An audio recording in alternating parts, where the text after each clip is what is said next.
All right. We are live. And guys, welcome to another episode of Quarantine Car Talk.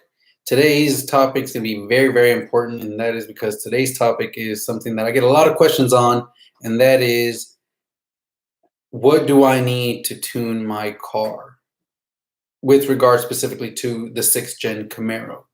And the answer is very different depending on what model you have. So today we're going to dive in and talk about the different types of tuning and what differences different models have within the 6th gen lineup as far as what you need and what you don't need to tune your vehicle. So stick around. If you're watching this after the fact, then go ahead and skip to about the 2 to 3 minute mark, and hopefully we'll let a few people join in, and then we'll get right to it and start talking about how and what you need to tune your 6th gen Camaro. In the meantime, for those of you joining by, I hope you guys are staying safe and doing what you can and hopefully getting through this whole stuff situation. And just go ahead and hit that thumbs up button. Make sure you comment down below. Let me know you're watching. And at any time, if you have questions, just go ahead, type them down, and I'll try to answer them for you guys as best as I can. So we'll give everyone a few minutes to join in, and then we'll get right to it, guys.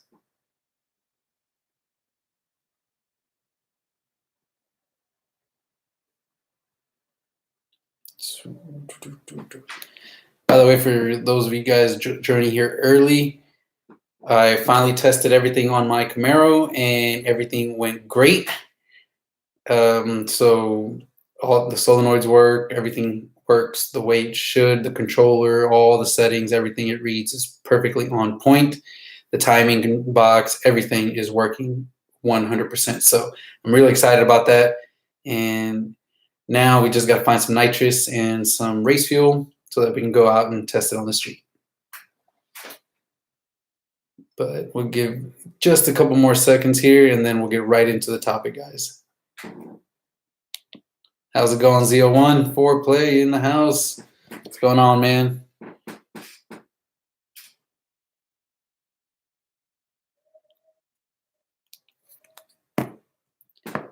All right, so we've got 5 people in here. That's awesome.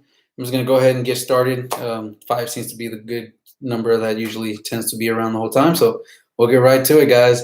So one of the biggest questions I get all the time, ever since I started modifying my Camaro and really getting a lot of Camaro owners following my channel, has been, did you have to tune your car when you did your header install? And if so, what did you need to tune your vehicle?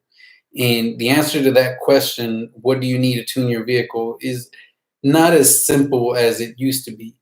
So just a little bit of background. When the 5th gens came out, the LS base engine, the Gen 4 engine, HP tuners had those pretty much unlocked, and the ECUs didn't have as much security built into them or anything like that from the factory. So it didn't take a lot to be able to write to the program, write to the computer, and rewrite any of those stock parameters. That's why you could go and get your 5th gen LS engine tuned and not pay that much more on top of what you would pay for something like a 6th gen does now. And the main reason is because GM stepped up their security, the whole cybersecurity and all that, and it cost a lot more to unlock these computers. So let's get right to it and talk about the 2016 model year, because that is a special year for the 6th gen, and that is one of the years that is very different from the rest of the 6th gen lineup, the 17, 18, 19s, and 20s. And that is because that model year came out with the T87 transmission control unit. And the T87 transmission control unit was one of those computers that had extra security, but you were still able to unlock it using your HP Tuners MPBI 2 device. If you had one yourself, or if your tuner had their own, you didn't have to ship the computer back to HP Tuners to have it hardware unlocked. So for the 2016 model year, if you are doing in-person tuning, then you can expect that what you'll need to do is pay your tuner fee, whatever he or she charges for the tuning, and then the tuner will probably charge you for most or some of the credits, unless they have like an unlimited license, for the credits needed to unlock the computer. And on the 6th gen Camaros, the ECM requires 4 credits to unlock, and each credit is $50. So you can do the math. It's $200 just to unlock it if you go in-house, in person to a tuner, and they use their MPVI-2 cable. Now, the transmission control module, the T87, requires another 4 credits as well. And again, in 2016, there was no need to ship your transmission control module out to HP tuners to get a hardware unlock, so you only had to pay another $200. So just in credits alone, you are looking at $400 on top of what your tuner is going to charge you for tuning the vehicle. But $400 is not bad for 2016 model year, because once we get to the next model years, you'll understand there's a much more in-depth process involved with that. Now, if you have a manual, of course, there's no need to do the transmission tuning. You can just do the engine tuning, and you only pay the $200. It's a lot cheaper to tune a manual 6th gen because you don't worry about tuning the transmission. Now, getting into that, you now have the 2017 and 18 and 19s, and those transmissions came with a T87A transmission computer. And the A was some revision that they did to the physical computer that basically blocked HP tuners from being able to just software unlock it. And it took a little bit, but they eventually were able to find a way to unlock it. But the problem is that to unlock it, it required you physically having to send the computer to HP tuners for them to do a hardware unlock. And that hardware unlock costs $200 plus shipping that you have to pay to get it there and the shipping back. So you're looking at about another probably $250, depending on if you're doing overnight shipping or not, to get the transmission unlocked. And then after it's unlocked, you still have to pay the 4 software credits for the unlock, and then 4 engine credits, 4 credits for the engine. So when it was all said and done, just on credits and unlocking, you were looking at about $600 to $650 for a engine and transmission unlock on a 6th gen 2017 and up, on top of your tuner fees. So it is very different from those 5th gens and the LS Gen 4 engines. Now, let's talk about the tuner fees and how that works. So some tuners, if they do very high volume, they will get what's called the unlimited license from HP tuners. They pay a pretty penny, but because they do high volume, they're able to charge a lower amount and make up that money over time, and basically make their tunes be a little bit more affordable to the customer, since you're already having to either send out the TCM or do some kind of other device. So the 4 credits that are needed for the engine and the 4 credits that are needed for transmission, some in-house tuners they pay for the bulk license for unlimited for all that Gen 5 LT1 engines or that specific computer. So they're not getting charged $400 every time to do the engine and the transmission unlock. They've already paid it up front, so they can charge you a little less, and therefore sometimes in-house tuning will be a little cheaper. The problem with that is you obviously have to be going to the tuner, and you have to make sure that they know what they're doing and you have a reputable tuner in your area. And it's usually on high volume, big shops that do that. Even local tuners are not going to have that because I'm sure the unlimited license is quite expensive, especially for these Gen 5 engines. The other option that you have is remote tuning. And remote tuning is probably one of the most popular tuning services available now, especially with the advent of Facebook, Instagram, YouTube. Tuners are starting to get a lot of notoriety, a lot of reputation across the country, and using remote tuning allows those tuners to be able to tune cars 800 miles, 1,000 miles, 1,500 miles across the country from them, and be able to do it very accurately, and therefore expand their business. So remote tuning has become very popular, and it has brought a group of tuners up, out from just the local notoriety to national notoriety and helping their businesses, expand and promote themselves.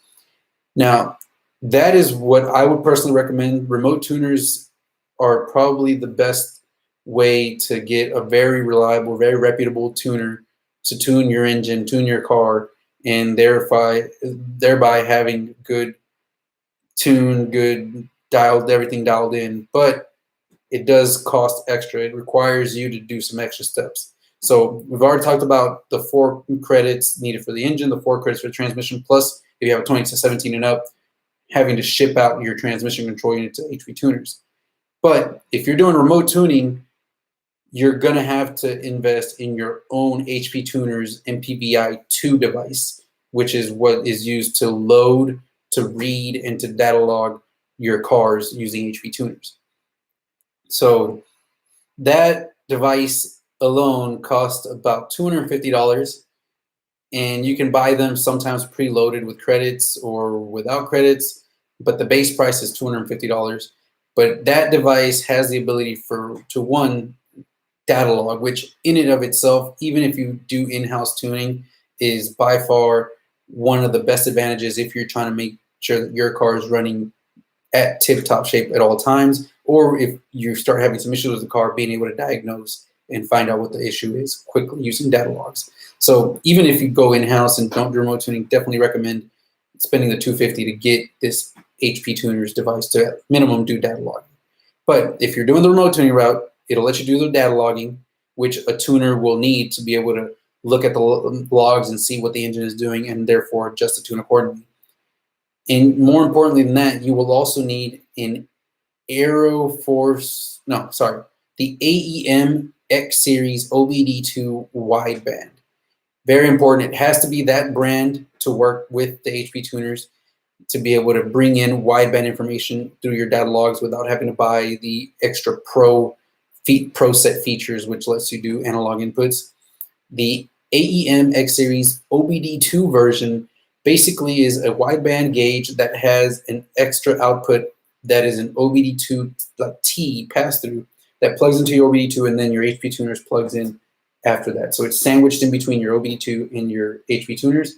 And then your HP tuners, when you're reading the parameters, will actually allow you to pull the data into as a parameter. And now you can see wideband information when you data log. And tuners will use this specifically when wide open throttle to make sure that they dial in everything that usually would only be able to get done whenever you're on a dyno, because tuners tend to have the wideband built into the dyno. So very, very good tool and pretty much needed. The top guys that I know of, Prey Performance, I believe, is one of the top remote tuners for 6th gen Camaros. GPI, Pat G, who I use, all recommend and even require you to have the AEMX series OBD2 wideband with your HP tuners to send them the wideband information. So you will need all this stuff. You'll need the AEM wideband and the HP tuners. The AEMX series wideband, I believe, is about $200 and something.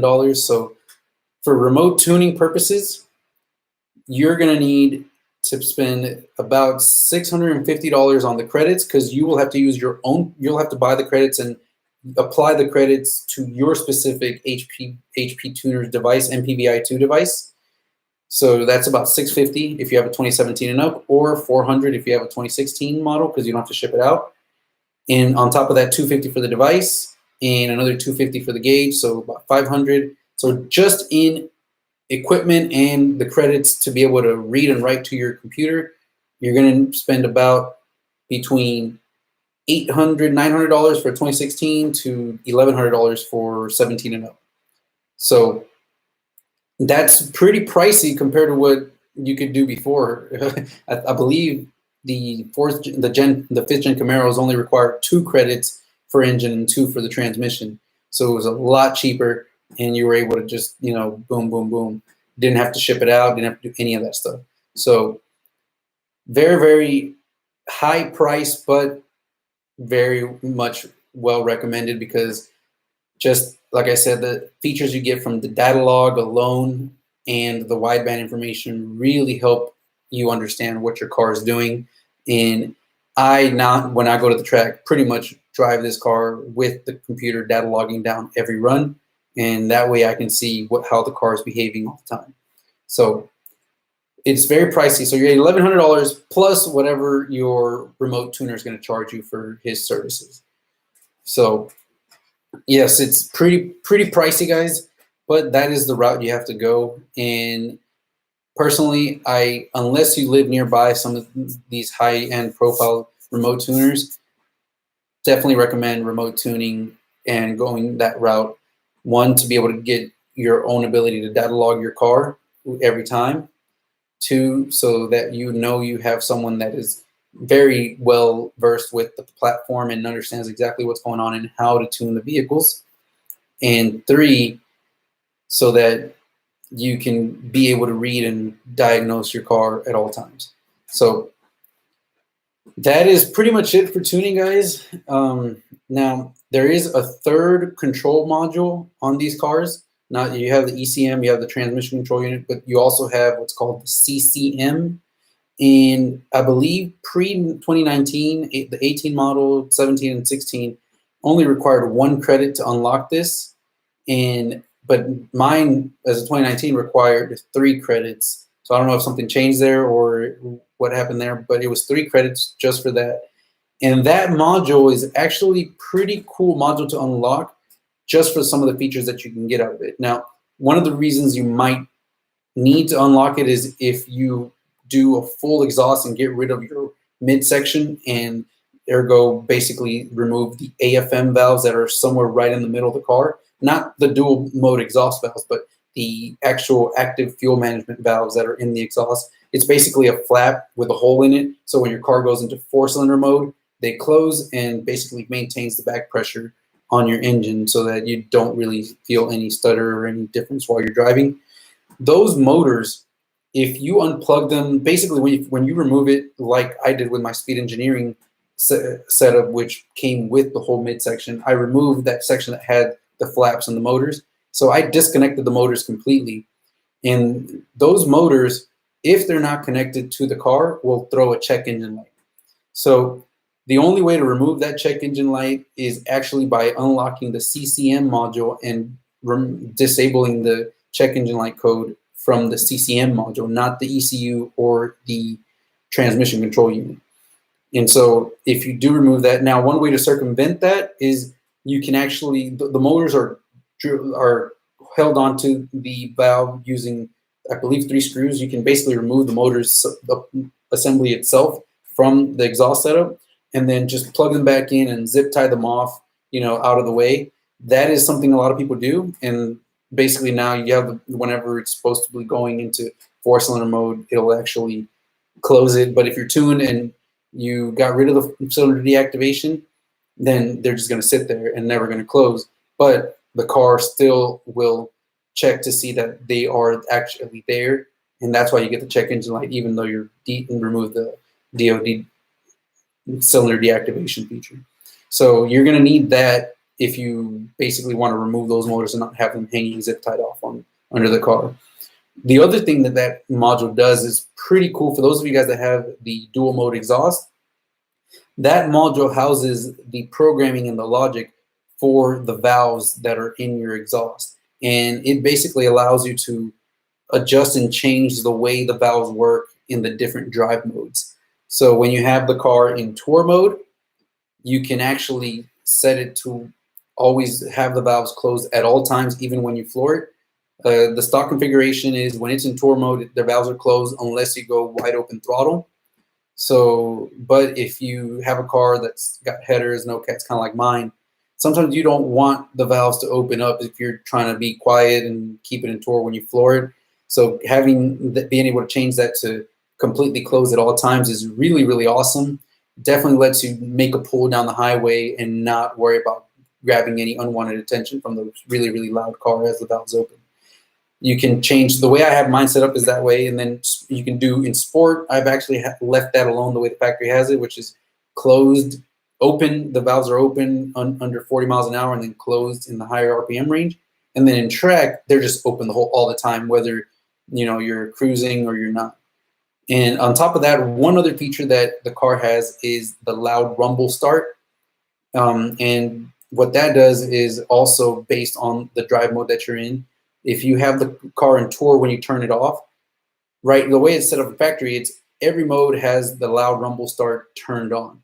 And so even if you have the car in tour where the valves are supposed to close, when you remote start the car, when you turn the car on, it's designed to basically program to open the valves up when it's starting to give you that loud rumble, that loud start.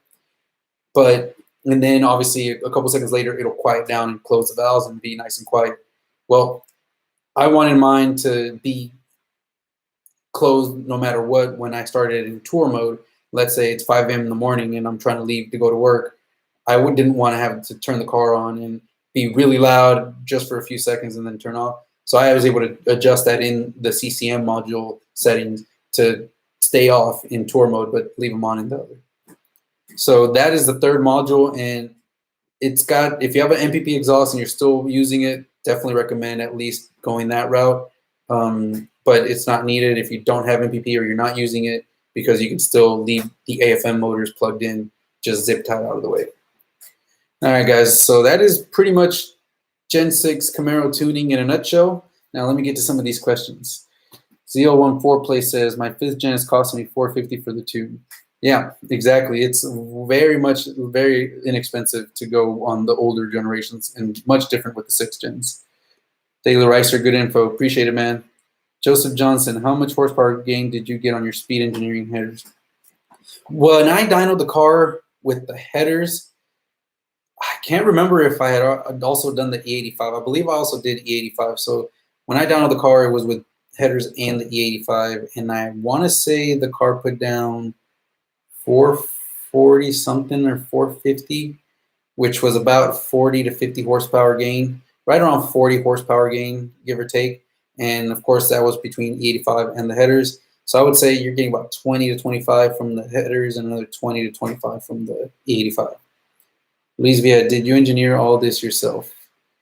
By engineering the tuning wise, or the not sure what you mean by engineer. I definitely didn't engineer any of the HP tuner stuff. That's stuff they do all the time.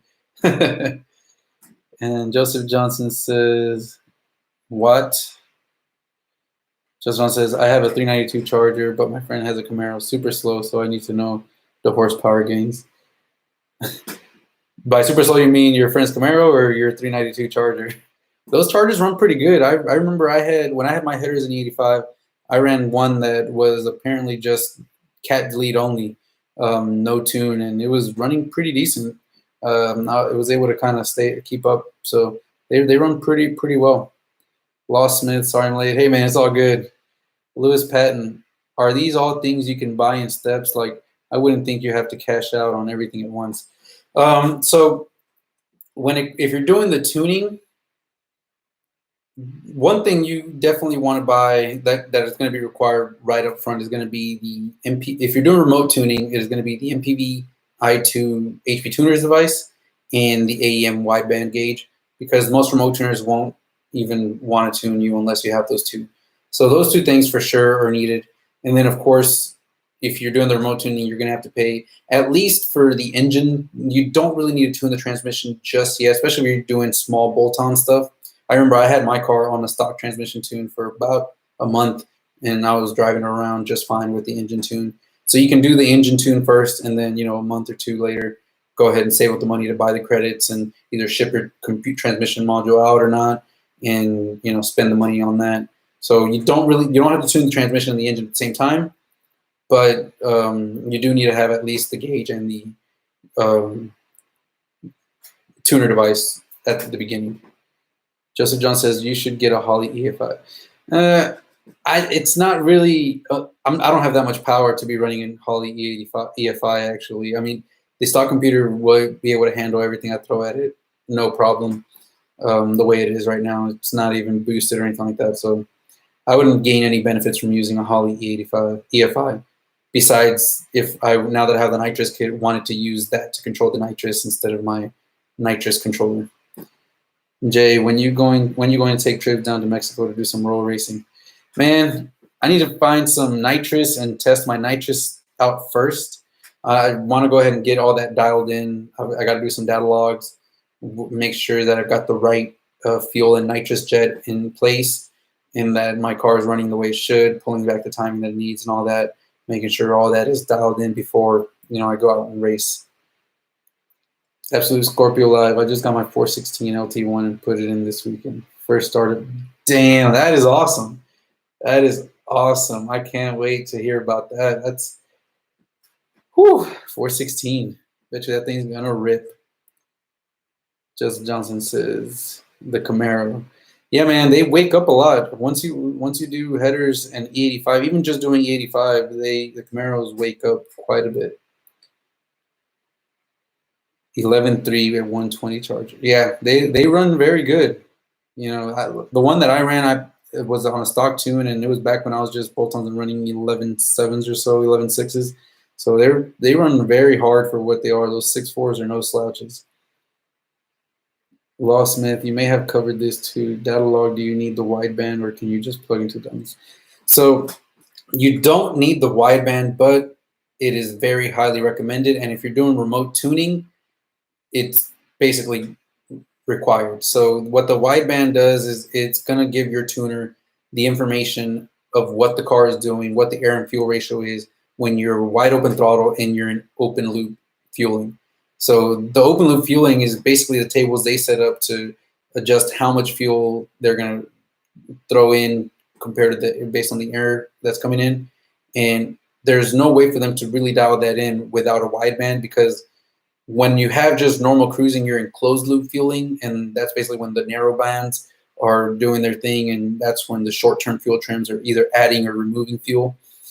But when you're wide open throttle, it goes into open loop fueling, and it basically has no more inputs, and it's just going by whatever is in a table of basically telling it how much fuel it needs to go to that. And that table is supposed to tell it at these values, at this much gas, you're going to have this AFR. And the only way they're able to figure that out and make sure they make adjustments properly is by knowing what the AFR is from your car when you're wide open throttle. Miguel Ancondo, any mods to the truck? The only thing I've done to the Denali has been the air intake, and I was very surprised. I think the first video I ever did was when I showed the actual install, showed that the truck actually was slower. I did do an update video, and let's just say once I dialed it back in and reset the long-term fuel trims, and now the truck is basically relearned the new intake, that truck actually dropped almost half a second in the draggy results. It was almost a 13.9. I believe it was like 14.0 or 14.1, and it picked up almost 5 miles an hour just with the air intake alone, guys. So it was very strong. Very happy with it. I do have E85 flex fuel sensor, which I'm going to install, and then finally, once I do that, then I'll go ahead and tune the truck so that we can get some more speed and get some E85 in it. 014 play. I watched a video earlier, and the guy said E85 gums your injectors, and he's against E85 because the fuel is dirty. Man, I mean, if it's sitting there for 3 months, maybe, but nowadays, you know, the injector, especially with high pressure injectors, maybe on the older fifth gen that uses the low pressure 55 psi fuel injectors, and if it has injectors that are not designed for E85, then I can see that. But if you've got the right, you know, E85 compatible injectors, then you shouldn't have any issues. Solution Scorpio mentions my first engine build. Man, I've been through 4 or 5, not with the best of luck with those. And this time around, I'm trying to make sure I do things right the first time. Let's just put it that. Fernando Cortez, for the MSD intake, do you need a tune?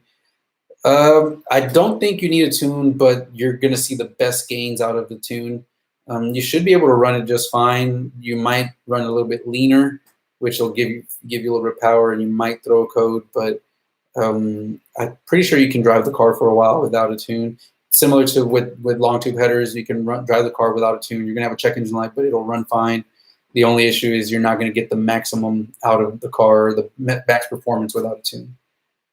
Joseph Johnson says, but my friend's name is Tony, has a 6th gen Camaro T1. He's going to get the speed engineering hitter in 85.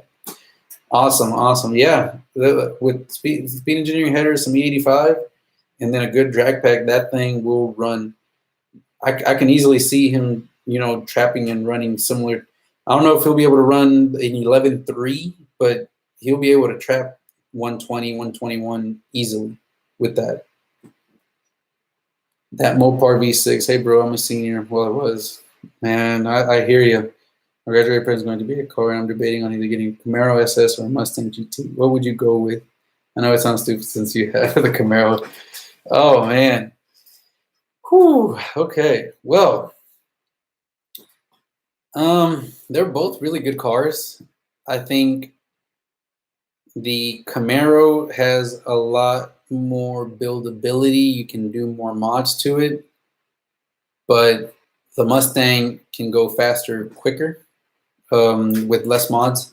A Mustang, you can just, you know, go ahead and you don't have to buy. Excuse me, you don't have to buy an E85 flex fuel sensor. You can go ahead and just get tuned for E85.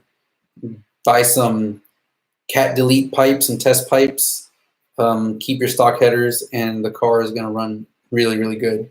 Camaros, you're going to need to buy the flex fuel sensor. You'll probably need actual headers. I wouldn't recommend test pipes for the Camaro. So if you want something that can be quick and you're not going to have to spend a lot of money or much more money out of pocket early on to make it quicker, then the Mustang is where it's at. But with that being said, it's also, I feel like they're a lot more common. Even though Camaros are common, Mustangs are a lot more common as well. I like the design and interior of the Camaro more than the Mustang. The Mustang has like an older style, not as modern look, but really it'll come down to looks. Whichever one you think you like the most, that's what I would go with. They're both great cars, and either one's going to be a great choice. Joseph Johnson, he just don't know if he's going to add it to BTR cam. They work well, man. Absolute Corpy and Joseph, tell your friend to go with Texas Speed and Performance long tubes. I've had speed engineering, but it's a thinner metal, or thinner steel rather. Absolution, they probably are, and you're gonna maybe hear a little bit of more ticking from the injectors. But even though they're thinner metal, they still are holding up just fine. At least for me, I've got the speed engineering headers, and they're working just fine on my build.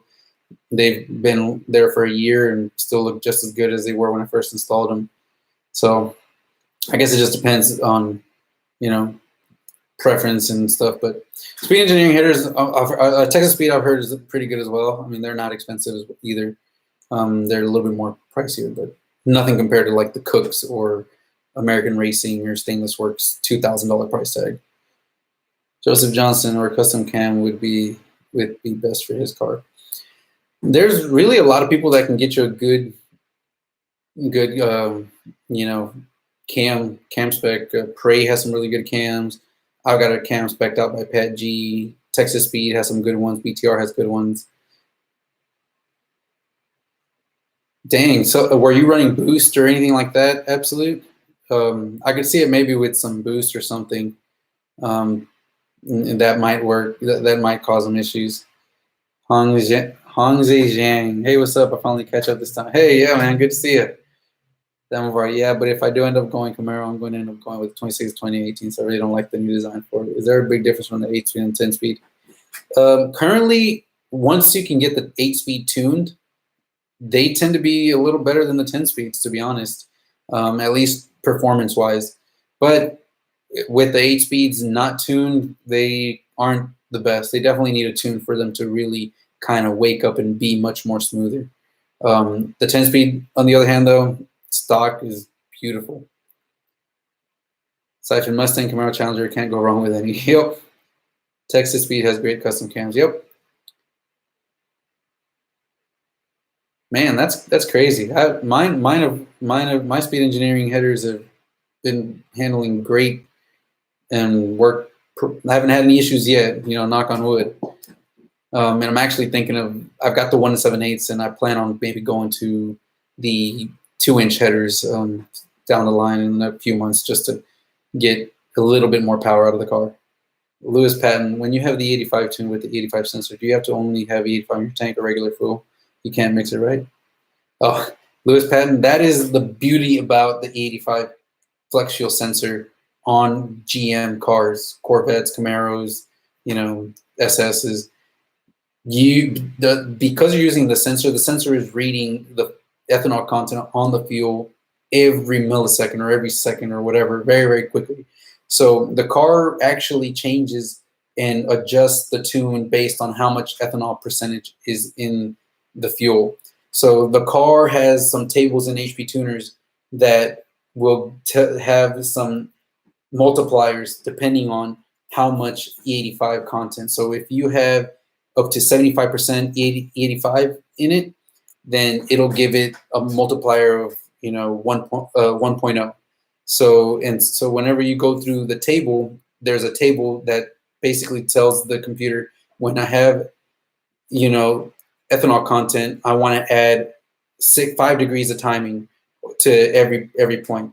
Well, there's the multiplier table will say, okay, if I've got 75% or higher, then it's 1.0, basically saying I'm multiplying 1.0 by the 5 degrees, and then that's the final added timing that the car gets. If I've got 30% ethanol, that's only 0.3. So then 0.3 times the 5 degrees gives you a less amount of timing. So it only adds less timing. It basically will adjust the car based on what you have. So you can do half and half 93, half 85, or do full 85, or just full 93, and not have to retune or change your tune or anything like that. That is the beauty of using the sensor. Very different compared to the Mustangs. Mustangs, I believe you have to actually fill up with only 85 if you're running an 85. And I think now they have something called the Flex E85 Flex Tune. But to get the most, they have like the E85R tune, and that one you need to have E85 in it above a certain percentage, or else you have to retune and change the tune out. Siphon X, I was on the LS world for 5 years. Now I'm in the Coyote world. Mustang is super fun right now, and it's amazing. That's awesome, man. Yeah, I mean, Mustangs are very quick. I love those things. Those things are really good. I've got a Mach 1, the older one, but it's a manual, and it's very fun to drive. I love. It's not fast. It feels fast, but it's just fun to drive around. 2-inch gave a bit of a gain. Yep, that's kind of what I'm thinking. It's probably not going to be much, but I figured I can always just get any little bit will help, especially when I'm going to be doing nitrous and really trying to get the most out of the flow out from the engine. Joseph Johnson, okay, I'm going to tell him, but I think speed engineering hairs are thinner metal but lighter, and they handle good. Yeah, I mean, it's might be hit or miss. Some people have really good results with speed engineering, some don't. I had really good results with it. I haven't had issues yet, so we'll see. Cooks and AR overpriced. 200 TSP headers is the way to go. Price is right. Yep, they're really good, and nothing wrong with the TSPs for sure. If you were to get a new Mustang, what year would you get? Guaranteed, hands down, it would have to be 18 and up. So the 10-speed Mustangs are just on a whole nother level. That Gen 3 Coyote, pretty much a whole nother level. It would have to be a Gen 3 Coyote with the 10-speed. And for some reason, Ford didn't put as much of a block or lock in those 10 speeds, and the tuners in the Ford world can tune those 10 speeds and even add things like trans brake and some other cool stuff to it. So definitely 10-speed.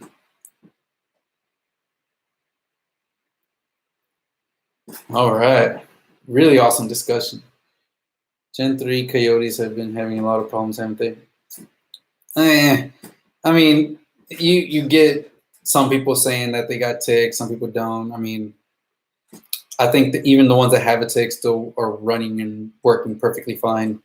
That's just, one person sees some bad issues, and then you get a handful of people kind of start bringing that whole subject up. I don't think that's an issue. Siphon X, I just wish I had 85 near me. Coyotes love 85. Yes, they do, especially since you guys rev it out all the way to like 8,000 RPM. Do you have any suggestions for the best sounding header? I'm considering the next step for my stock SS, only mid-pipe and axleback. Speed engineering and Cooks got a recommendation, but what's your opinion? Whichever brand you go with is not going to make a difference with how the car sounds. They're going to sound pretty much the same, whichever header you go with. Do you think Solar Performance throttle body is worth buying? Gindy's TV. Personally, I do. So now it's two different things. If you're going for all-out performance, all-out max flow, then I recommend the Ported throttle body.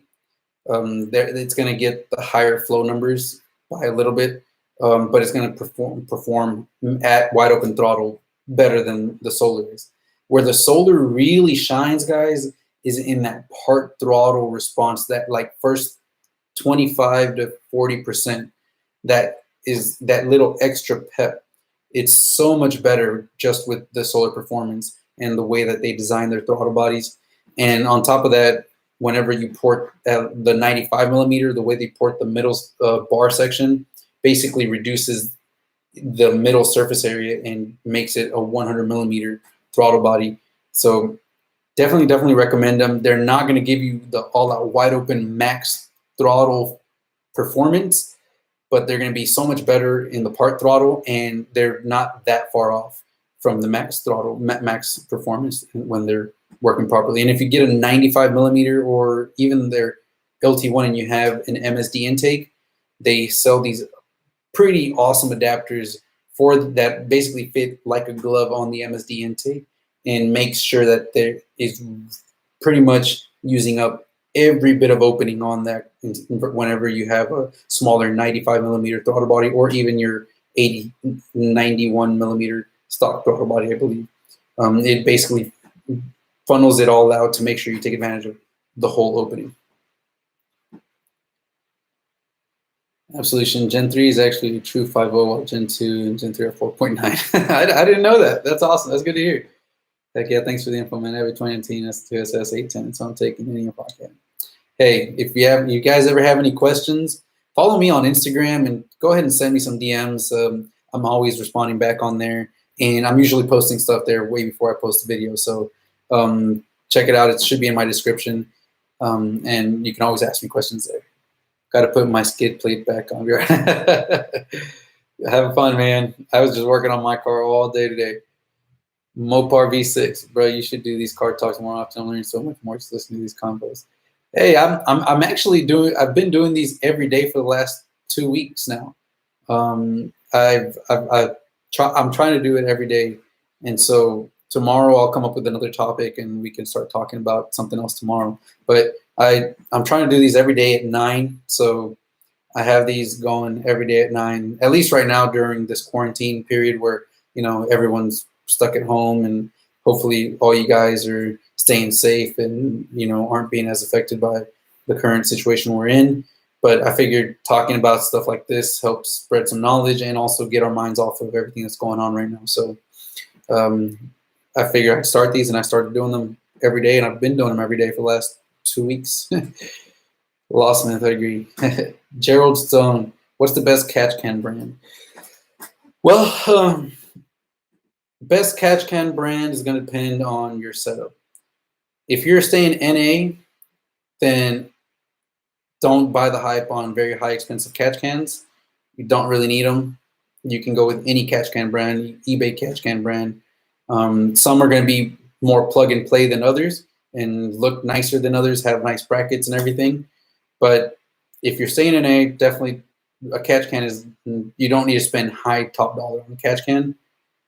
But if you're going boost, if you're going to be generating more pressure, then I highly recommend the Mighty Mouse catch can with the PCV valve that basically is going to allow you to run boost and still run a catch can and vent everything out that you need properly and very effectively. So when it comes to boosted engines, Mighty Mouse catch can all day, every day. Naturally aspirated, you can go with any brand you want. I have a Mighty Mouse catch can myself because those catch cans are upgradable, and at some point if I ever decide to boost the engine, I can always just remove one of the fittings, put the PCB fitting in, and be ready to go. Absolutely, Scorpio. I follow you on through my Titan 2 SS Camaro page, just so you know who this is. Awesome, man. I appreciate it. Wow, 22 people on the chat. That is awesome. I think this is the most I've had in pretty much a long time. So that is really great. That Mopar, when buying a used car, especially sports cars that are usually beat on, what is the max amount of miles you would buy a car used? When it comes to a car that's been beat on, I mean, I would buy pretty comfortably something even as high as 70,000 miles, but only if there was a lot of service records. Something that I talked about in one of my previous car talks was, what to look for when you're trying to resell your car and what helps the value of your car go up compared to other cars. And that is, of course, having all the documentation of everything that's been done to your car and, service records and all that. So if someone had the car and it had 70,000 miles, but, he had the service records of getting the oil change every 3,000 to 5,000 miles, even if he had gone to the track a few times, if he could prove all this and I can check the oil and the car feels and sounds great, then I have no issues buying, even up to a 70,000, 75,000 mile car, just because I know that the car was well taken care of. Jefferson Johnson, you need a stall 4K. I watch all your videos. If you had your stall, you would easily hit the 10s, but your car is fast. Man, I had a stall before on my G8. It was a 3600 stall with a Pro Charger, and I'm just not a big fan of how daily driving or how the stall feels just normal street driving. If I do a stall, it'll probably be maybe a 3000 stall, 2800 or 3000 stall is the max I'll go if I ever do one. But I think the Nitrous will probably help me launch even better off the line, so we'll see. Lewis Patton, any thoughts on K-Tech 103 throttle body with MSD intake for a regular driving aspect? Want to keep drivability where I can, but want to pull like a train on another SF. You're not going to see any issues with it. The 103 with MSD, it'll drive just like stock. They'll be able to get it, dialed in. A good tuner will dial it in perfectly, and you'll have zero issues with drivability with that. So pretty awesome. I've got the MSD intake. You're going to be able to rev it out to about 6,800 RPM instead of 6,500, so extra 300 RPM. And then the bigger throttle body just helps the flow helping the flow. So definitely would be nice. Now, you don't really need the 103 throttle body. I would say even just a ported 95 millimeter throttle body from Prey Performance will do just fine and perform just as well as the 103 on your setup. So just thought if you're trying to go something a little inexpensive, you can buy the LT5 throttle body for I believe $200 or so, give or take, and then send it over to Prey and have him port it for another 150, $200 and save yourself a couple $100. Mike McCarty, Lewis Patton, I have the MSD intake in 1.3 and it drives good. Yep. I need to go. Thanks for you tomorrow. Have a good one, Fernando. I got a 3500 stall Circle D Prey Performance for sale. Is it for an 8-speed or a 10-speed? Because if it's an 8-speed, I don't think it'll fit or work with a 10-speed. You're going to purge off the line? Man, that's hard. You should do a 60-foot. But I can't wait for the videos. I won't be spraying off the line. I have the car set up on a wide open throttle and RPM controller, so the car is actually going to spray from 3,000 RPM to 6,500 RPM. So the car will still be able to leave off the line, catch, and the car shoots up to about 2,000 to about 2,500 RPM pretty quickly, and then it starts rolling, and then at 3,000 it'll spray. So it's not going to spray off the line for sure. Types of tires to use would be a great topic. Also, I'm putting the Elite Dual Catch Can. Those, like I said, catch cans are going to work great. I don't, like I said, I have a preference for boost when it comes to a boosted motor. What I think works a little better, but they're all going to work really well. Myocardial WinMax. So I'm using the NOS Mini 2 controller, not the WinMax, which basically is a progressive controller. And I went with that because I wanted the progressive ramp rate available for when I do my 150 shot.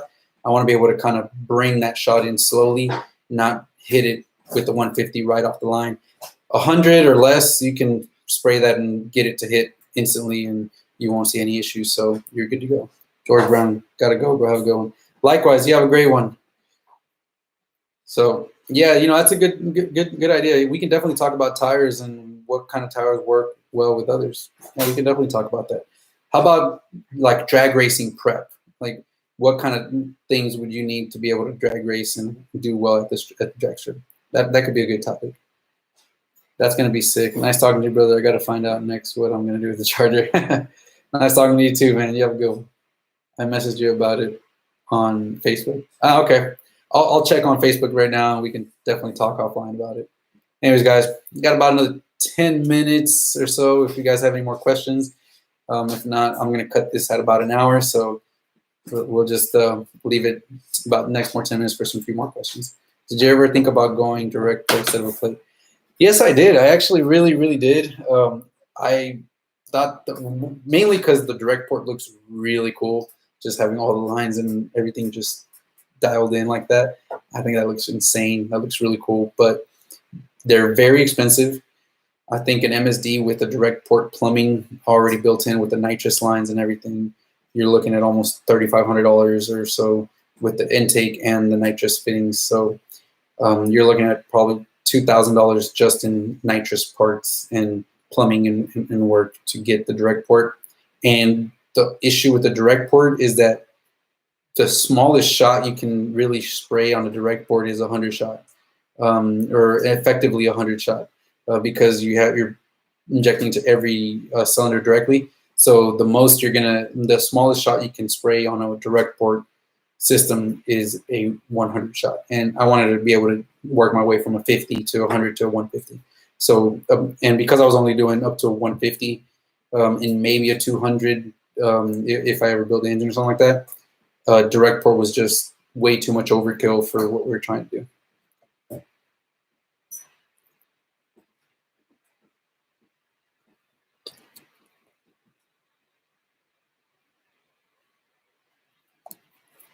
Anybody got any other questions? Any other topics you'd like to talk about?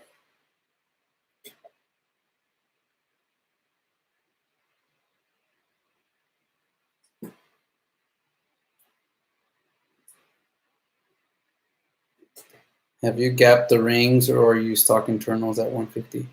I am still stock internals, so I've got everything still stock. Now, I normally would have not ran the 150 had I just gone with just the nitrous kit and not done the standalone. The most I probably would have sprayed would have been 100 shot.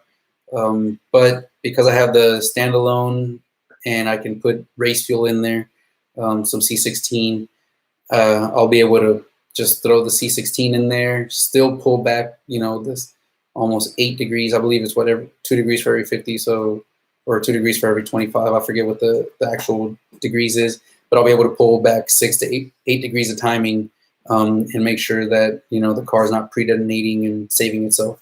So that's the only reason I'll be able to do a 150 and why I'm going to be doing it progressively. So I think it should be perfectly fine and run for, many track passes.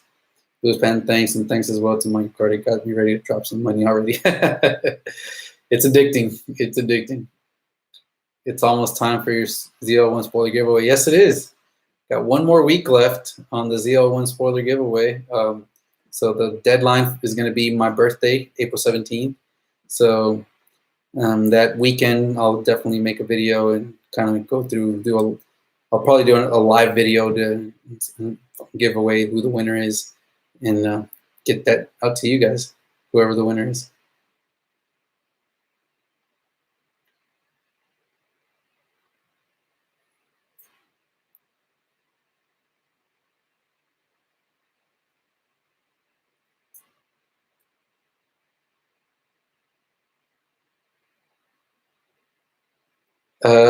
Mike, yes, if you go back into my older videos and look at my anvil notch spoiler install, I actually had a ZL1 eBay like replica style wing installed on my car for a long time, and then I finally installed the anvil notch spoiler, and so I took the ZL1 wing off, and so I'm actually going to be giving it away to someone that might have a 6th gen and might be interested. If you go to that video, it'll have the details on there of how to enter and what you have to do to kind of be part of the drawing. ZL1, have a good one, man. I appreciate it. So yeah, just go back and look. I believe it's one of the videos I did recently on my anvil not spoiler install. Lewis Patton. Any idea on what the stock axles can handle on horsepower? Oof, I don't know. I think they should be able to handle at least 600 to 650 pretty well, especially NA, because it's not going to be like just instant hit. But I think, as long as you're not launching like off of a two-step or doing any kind of like hard launches, you'll be good, and they can handle pretty good. Mike McCarty, you should make a knowledge book and do a giveaway on it. Oh, that's a good one. That's a good one. I might have to do that. I've heard 600 horsepower is dangerous territory. Yeah, I mean, if you have 600 horsepower, let's say you have a supercharger where you have instant torque, because with axles, really, it's not the horsepower that you have to worry about. It's the torque. Remember that torque is the force that the axles are going to actually see. And if you have a boosted, like a supercharged Camaro that has pretty much 600 horsepower, but almost pretty much the same torque, if not maybe more torque, and you are launching off the line, you're going to see that torque instantly. And at 600 torque, you're going to start seeing some issues. If you have a naturally aspirated car that builds the torque up, not as bad, then you're good to go. And if you have nitrous, which are spraying once the car is rolling, you shouldn't have much of an issue. The only time you have really issue with axles is off the line with a lot of torque. Law Smith, I was late. Which is better, remote tuning or dyno tuning? So Law, personally, I recommend remote tuning if you can get the wideband with the HP tuners, because the remote tuning is going to allow you to go to someone that is more reputable and has much more knowledge on the platform, like a Prey Performance, like a GPI, like a Pat G, like all these very top name branded people that will be able to dial your car in, and you're not at the mercy of the people you have local to you that may or may not know the car as well as other tuners do.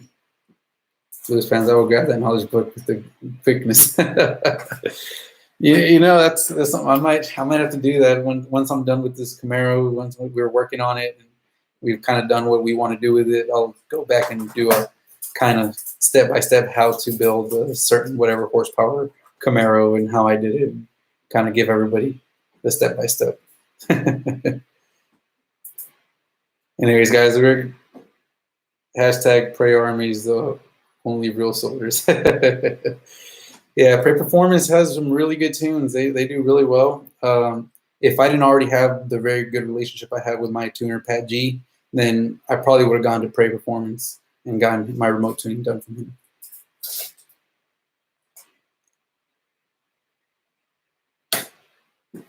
Anyways, guys, we're getting to the end of this. If you guys have any short little questions, go ahead and make sure you type them in right now. If not, this will be it. Another quarantine and car talk, and I'll go ahead and set one up for tomorrow, 9 o'clock again. And just finished the testing on my nitrous, so I've got to edit that video, and that video should be out Friday. The wiring video is already out. I released that today, where I finally installed all the wires and showed what I did with all the wiring, where all that went, and why I did what I did. And now the video that'll come out Friday will be the one where we test all my wiring and actually go through and show you how to do the settings and what inputs you need on your controller, and show you how to test without having to have a car on or anything like that. So really cool. I think part 4 is going to be really awesome on Friday. Definitely hope everyone out test their stuff instead of wiring it all up and then trying to go on the street and figuring out why the car's not working the way it is. Being able to adjust it and figure everything out in your garage is a lot better. Pat G on the books of God's too. He knows quite a bit. What's the school lesson for tomorrow? I'm not sure, Lewis. I think I'm going to talk about track prep and what you want to have if you want to run good times at the track, and what helps and what doesn't. So we'll talk about track prep, what makes the car go faster at the track besides the performance mods, and how to, you know, stage the etiquette and all that stuff. So that'll probably be what we talk about tomorrow. Michael, all right, man. Later, have to check the vid and put it in my arsenal. Sounds good, man. You guys have a good one, and I hope you guys stay safe, and hopefully everything goes over quickly. And we'll see you guys tomorrow.